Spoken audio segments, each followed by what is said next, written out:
Bonjour, nous poursuivons notre réflexion sur cette date fondatrice de Youtchvat. Le premier aspect de Youtchvat, cette date du 10 Shvat, c'est bien sûr la Iloula du Rabbi Rayatz, de Rabbi Yosef Yitzhak, le précédent rabbi de Lubavitch. On voit que le Rabbi Rayatz a une particularité.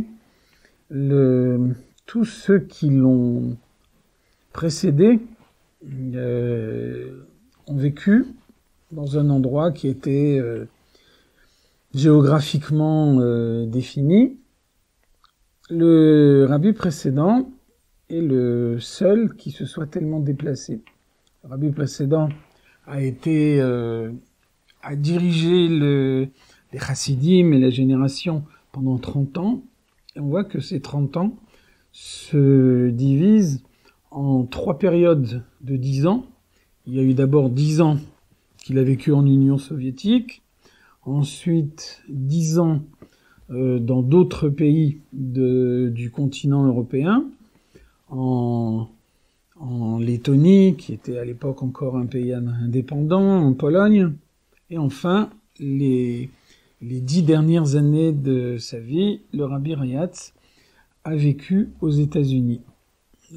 Pendant les 10 premières années de sa vie, les 10 premières années, pendant lesquelles il a dirigé le peuple juif, il s'est trouvé en Union soviétique, il a été emprisonné, il a été torturé en prison, il a subi dans sa chair toutes les difficultés du régime soviétique. Il a été persécuté pour avoir diffusé les valeurs juives et les valeurs de l'éducation, les valeurs du judaïsme traditionnel au sein de l'Union soviétique. Et donc, sa libération a été proprement miraculeuse, même si il y a une mobilisation à l'époque au niveau international, une intervention directe des États-Unis. N'empêche que à l'époque, il y a eu énormément de morts en Union soviétique, dont on n'a même pas retrouvé la trace. Et donc le fait que le rabbi précédent a pu quitter l'Union soviétique doit réellement être considéré comme un miracle. Ensuite, le rabbi précédent a vécu en Europe, c'est en particulier en Europe qu'il a marié sa fille avec le rabbi, en Pologne, où se trouvait la yeshiva centrale Tomchei Tmimim Lubavitch, après que les succursales de cette yeshiva en Russie aient été uniquement des succursales clandestines. Les branches de la yeshiva devaient se cacher, souvent changer de place. Donc la yeshiva principale se trouvait à l'époque en Pologne, et c'est là que le rabbi précédent a marié sa fille. Et ensuite, les 10 dernières années de sa vie, le rabbi précédent a vécu aux États-Unis, et il y a ici une signification particulière. On sait que le continent américain s'appelle dans la Torah Chatzi Kadur Atarton, l'hémisphère inférieur. Nous considérons en effet que le point le plus haut de la Terre, c'est Yerushalayim. Yerushalayim est en quelque sorte notre pôle nord. C'est pour ça que, quel que soit le point du globe dans lequel on se trouve dès l'instant où on se dirige en Eretz Israël, on appelle ça une aliyah, une élévation. Et donc, si on considère que Yerushalayim est le point le plus haut du globe, ça veut dire que l'hémisphère inférieur, c'est le continent américain. Et nos sages nous font remarquer que la Torah a été donnée sur le mont Sinaï et que tous les continents du monde sont reliés par la terre ferme à l'endroit où se trouve le mont Sinaï, alors que l'Amérique, c'est un grand continent entièrement entouré par deux océans.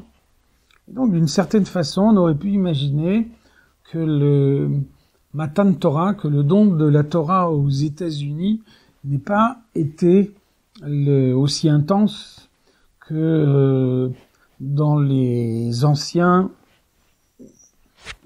pays où les Juifs ont vécu traditionnellement. En ce sens, les chassidim interprètent l'installation du rabbi précédent aux États-Unis comme un moyen de parachever le don de la Torah, de façon à ce que la Torah parvienne également dans cet hémisphère inférieur et que de cette façon-là, le monde puisse se préparer à la venue du Mashiach. Et on voit qu'effectivement, ce continent américain où l'assimilation était extrêmement forte, où le proverbe qui s'était répandu couramment parmi les Juifs à l'époque, c'était « l'Amérique, c'est différent ». Sur le vieux continent, on peut respecter le Shabbat, mais en Amérique, c'est différent. Ici, on ne peut pas respecter le Shabbat. Dans le vieux continent, on peut mettre en pratique les mitzvot, mais en Amérique, c'est différent. Ici, on ne peut pas le faire. Et donc, on voit que, sous l'impulsion du rabbi précédent, le continent américain a été entièrement transformé. Et il est devenu un bastion de Torah. Des yeshivot ont été installés. La première yeshiva que le rabbi a installée a commencé à fonctionner dès le lendemain matin de son arrivée aux États-Unis.